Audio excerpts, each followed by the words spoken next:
அந்த அட்டைப்படத்தில 3 ரோடு இருக்கும். அந்த ரோட்டுக்கிட்ட நான் நின்னு பார்க்குற மாரி அந்த ஃபோட்டோ இருக்கும். அந்த ஃபோட்டோவ வந்து நீங்க ஒருத்தர் வந்து கேட்குறாரு. நீங்க இந்த பக்கம் ரோட்ல போனா, நீங்க ஒரு 75,000 சம்பாரிக்கலாம். இந்த பாதையில போனீங்கன்னா 60,000 சம்பாரிக்கலாம். இன்னும் கொஞ்சம் சந்தோஷமா இருப்பீங்க. இந்த பாதையில போனா 40,000 சம்பாரிப்பீங்க. ஆனா ரொம்ப ரொம்ப சந்தோஷமா இருப்பீங்க. சார் நீங்க இதில 75,000 சொன்னீங்க. இதில ரொம்ப பணம் சம்பாரிப்பீங்க. இது நல்லது அப்படின்னு ஒருத்தருக்கு தேவைப்படும். அது அவங்களுக்கு அந்த பாதை இருக்கு. இந்த பாதையில 60,000 தான் இருக்கு. கொஞ்சம் சந்தோஷமும் இருக்கும். கொஞ்சம் பணமும் இருக்கும். அது ஓகே பரவால்ல. இதில வந்து பணம் ரொம்ப கம்மியா இருக்கும். ஆனா சந்தோஷம் நெறையா இருக்கும். ஒண்ணும் தேவைகளெல்லாம் ரொம்ப சுருக்கிக்குவாரு.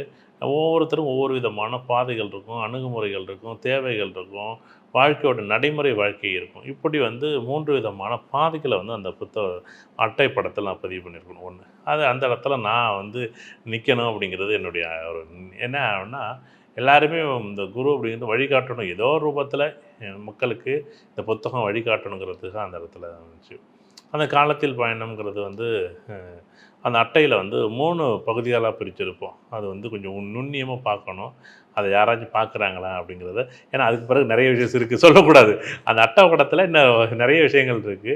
அந்த அட்டப்படத்தில வேற யாராச்சும் பார்த்துட்டு, இந்த அட்டப்படம் வந்து காலத்தில் பயணம் அந்த முகப்பு அட்டையில வந்து இருக்கக்கூடிய நெறைய அ நிகழ்வுகள் ஒரு ஒரு புரிதல குடுக்கும் அப்படின்னு நான் நெனைக்கிறேன். கண்டிப்பா அது வந்தோனே பேசுவோம் அத பத்தி.